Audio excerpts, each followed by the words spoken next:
Hello guys, स्वागत है आपका सिटीजन जी चैनल पर। और आज आप देखने वाले हो 2015 में आई underrated Canadian survival thriller man versus का ब्रेकडाउन। इसके राइटर डायरेक्टर हैं Adam Massey. Man versus wild तो सबने देखा ही है, बस वैसा ही कॉन्सेप्ट है पर एक बहुत बड़े ट्विस्ट के साथ। ऐसी मूवी आपने अब तक नहीं देखी होगी। तो चलिए अब ज्यादा देर ना करते हुए जल्दी से स्टोरी स्टार्ट करते हैं।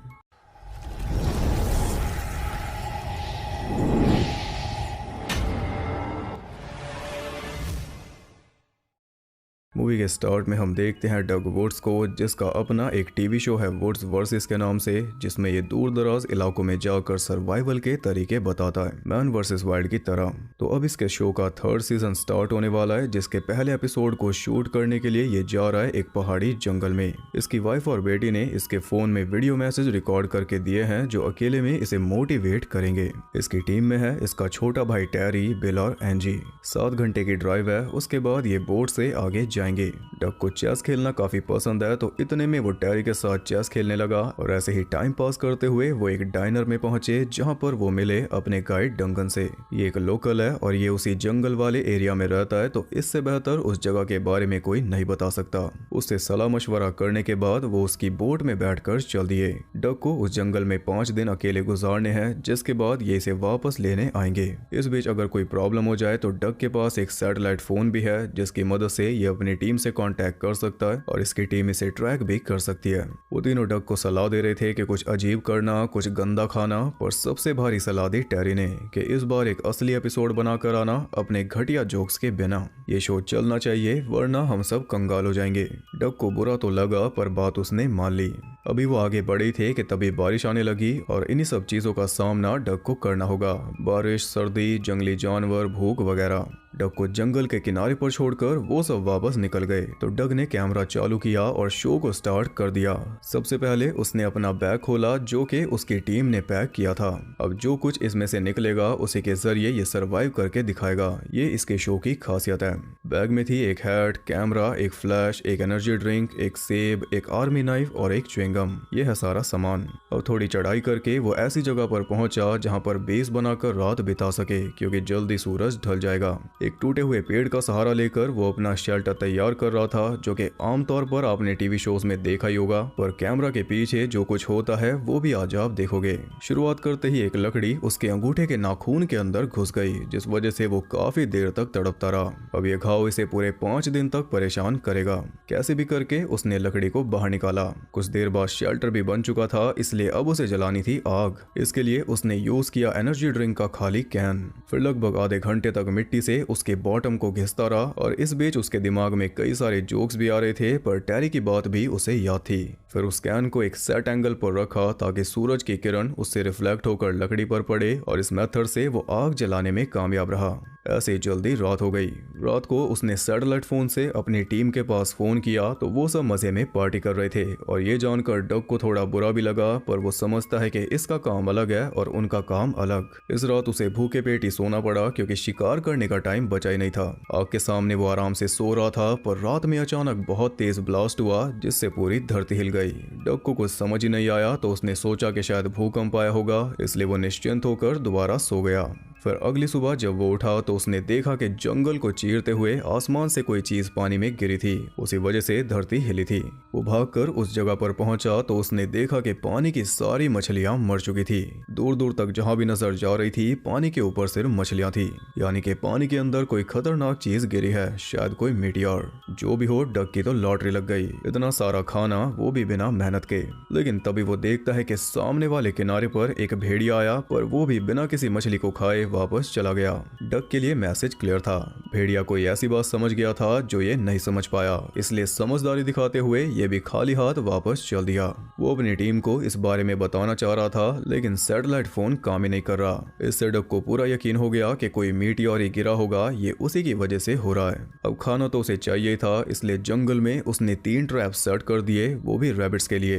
3 लकड़ियां ली और उनके ऊपर एक भारी पत्थर सेट कर दिया, फिर बेट के लिए रख दी सेब। अब अगर कोई रैबिट सेब खाने आएगा तो ये पत्थर उसके ऊपर गिर जाएगा।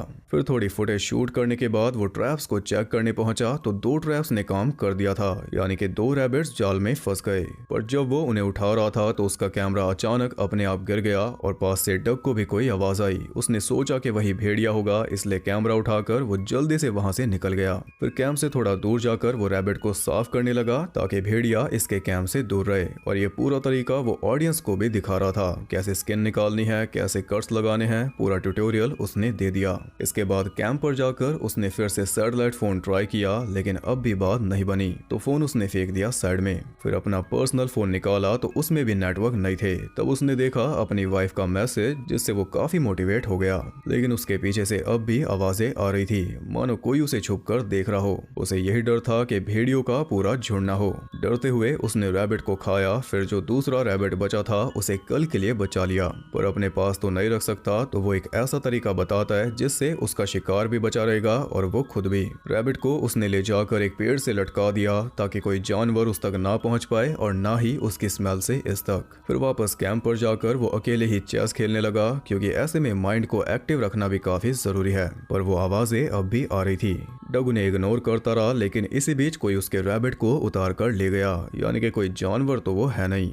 कुछ देर बाद बारिश आने लगी और डग कैमरा पे ऐसा दिखा रहा था जैसे वो बारिश से बचा हुआ है, पर असल में वो अच्छी तरह भीग रहा था। उसके नीचे की मिट्टी भी गीली हो चुकी थी, क्योंकि वो शेल्टर किसी काम का नहीं, बस मन को तसल्ली देने वाली बात है। फिर भी जैसे तैसे वो काम चला रहा था, पर तभी किसी जानवर के चिल्लाने की आवाज आई, जिसे सुनकर वो घबरा गया। उसी वक्त अपना नाइट विजन कैमरा लेकर वो चेक करने पहुंचा, लेकिन आसपास उसे कोई भी नहीं दिखा। हालांकि अब किसी भी हाल में वो सो नहीं सकता, तो पूरी रात उसने बैठे बैठे निकाल दी। अब उसका दिमाग भी उसका साथ छोड़ रहा था। उसका मन कर रहा था कि सब कुछ छोड़कर यहाँ से भाग जा, और ये शो एक बार हाथ से गया तो दोबारा नहीं मिलने वाला। ये सोचकर वो फिर से काम पर लग गया। कैमरा चालू करके फेक स्माइल के साथ अपना नाश्ता लेने जा रहा था, पर नाश्ता तो कोई और ले गया। डग भी समझ चुका था कि कोई जानवर तो ये काम नहीं कर सकता, तो उसने जल्दी से जाकर सैटेलाइट फोन उठाया, लेकिन वो अब भी काम नहीं कर रहा था, इसलिए वापस बैग पर फेंक दिया। फिर हिम्मत करके उसने दोबारा ट्रैप लगाए, और जब वो उन्हें चेक करने पहुंचा तो देखा कि कोई पहले ही उन्हें चेक करके जा चुका, यानी कि यहाँ से भी कोई शिकार उठाकर ले गया। पर एक ट्रैप के नीचे कोई अजीब सी चीज पड़ी थी, ब्लैक सी चिपचिपी चीज, जिसके अंदर बिजली जैसा कुछ दौड़ रहा था।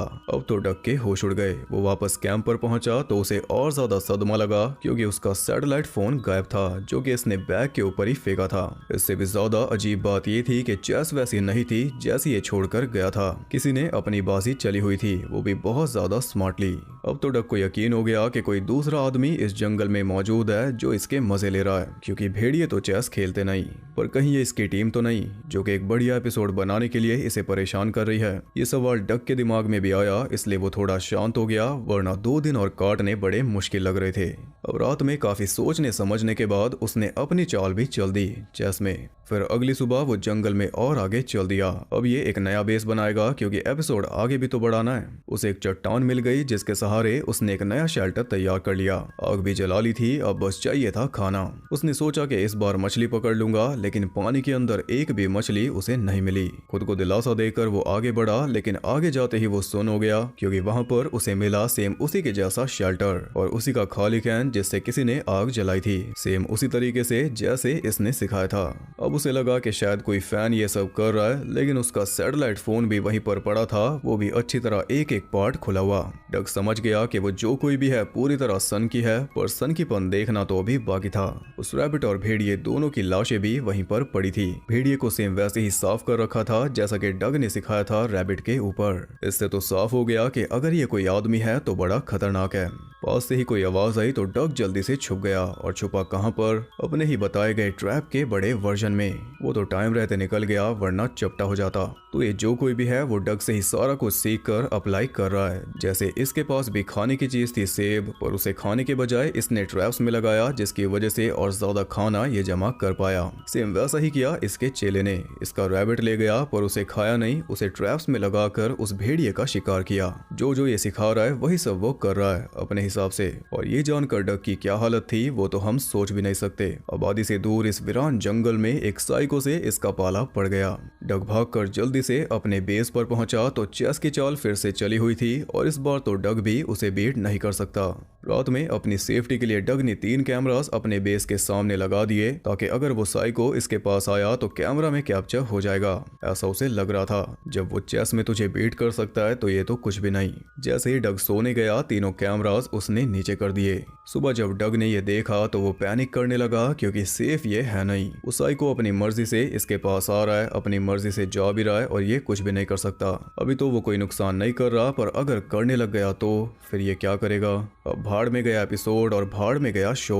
डग ने अपना सामान बांधा और एपिसोड का एंड शूट करने लगा, और तभी बहुत पैनी आवाज आई, जिसके बाद किसी वेव ने डग को धक्का दे दिया और वो सीधा जाकर गिरा पानी में। खुद को संभालते हुए वो जल्दी से पानी से बाहर निकला, पर उसके आंख, नाक और कान से खून निकल रहा था। उसने गीले कपड़े सारे उतार दिए, फिर टी शर्ट को निचोड़ कर पहना और जल्दी से भागने लगा, पर जल्दी के चक्कर में वो जा गिरा एक गड्ढे में। और जब वो बेहोश हो रहा था तो ऊपर से कोई उसे देख रहा था।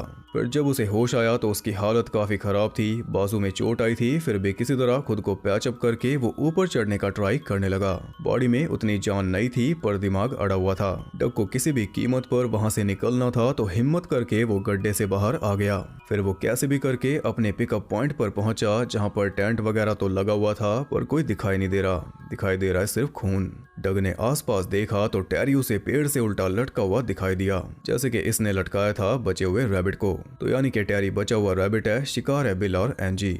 डग ने उसे नीचे उतारा तो वो अब भी जिंदा था। डग जल्दी से टेंट में गया रेडियो से मदद बुलाने, पर सब कुछ डर था। तो मेडकिट लेकर वो वापस जा रहा था तो पहली बार उसे वो साइको दिखाई दिया, जो कि था एक एलियन। यानी कि उस रात ये एलियन ही जंगल को चीरते हुए धरती पर आया था। बिल और एंजी को उसने वैसे ही साफ करके रखा हुआ था जैसे डग ने सिखाया था। डग को अच्छे से मॉनिटर करके उसने मुंह से वही वेव निकाली, पर डग इस बार बचकर भाग गया। एलियन को अपने पीछे लगाकर उसने उसी गड्ढे में गिरा दिया जिसमें ये खुद गिरा था। फिर कई सारे पत्थरों के नीचे उसे कुचल दिया। डग को लगा कि वो मर गया, इसलिए वो जल्दी से टैरी के पास पहुंचा, लेकिन तब तक वो भी मर चुका था। फिर तीनों डेड बॉडीज को कवर करने के बाद उसने एक आखिरी मैसेज रिकॉर्ड किया अपनी फैमिली के नाम, क्योंकि भले ही एलियन मर गया पर अब भी ये यहीं पर फंसा हुआ है। यहाँ से निकलने का कोई रास्ता नहीं, या फिर शायद है।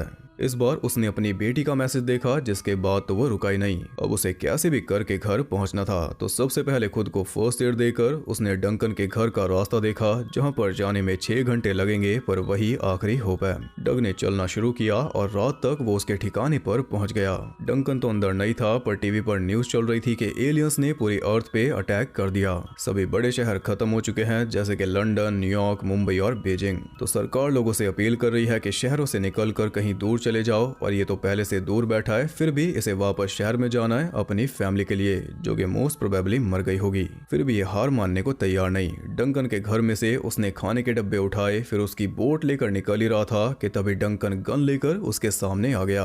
वो डग की बात सुनने को तैयार ही नहीं था, उसे बस अपनी बोट चाहिए। पर डग के साथ भी सेम केस था। अब इससे पहले कि डंकन कोई कदम उठाता, एलियन ने आकर उसे मार डाला। फिर वो चोटिल हालत में डग की तरफ बढ़ने लगा, तो डग ने भी तैयारी कर ली। बोट के प्रोपेलर से उसने एलियन को चीर फाड़ कर पानी में फेंक दिया। ये हुई आखिरी चाल, यानी चेकमेट। फिर डग बोट लेकर निकल गया, लेकिन तभी और भी हजारों एलियंस धरती पर आने लगे।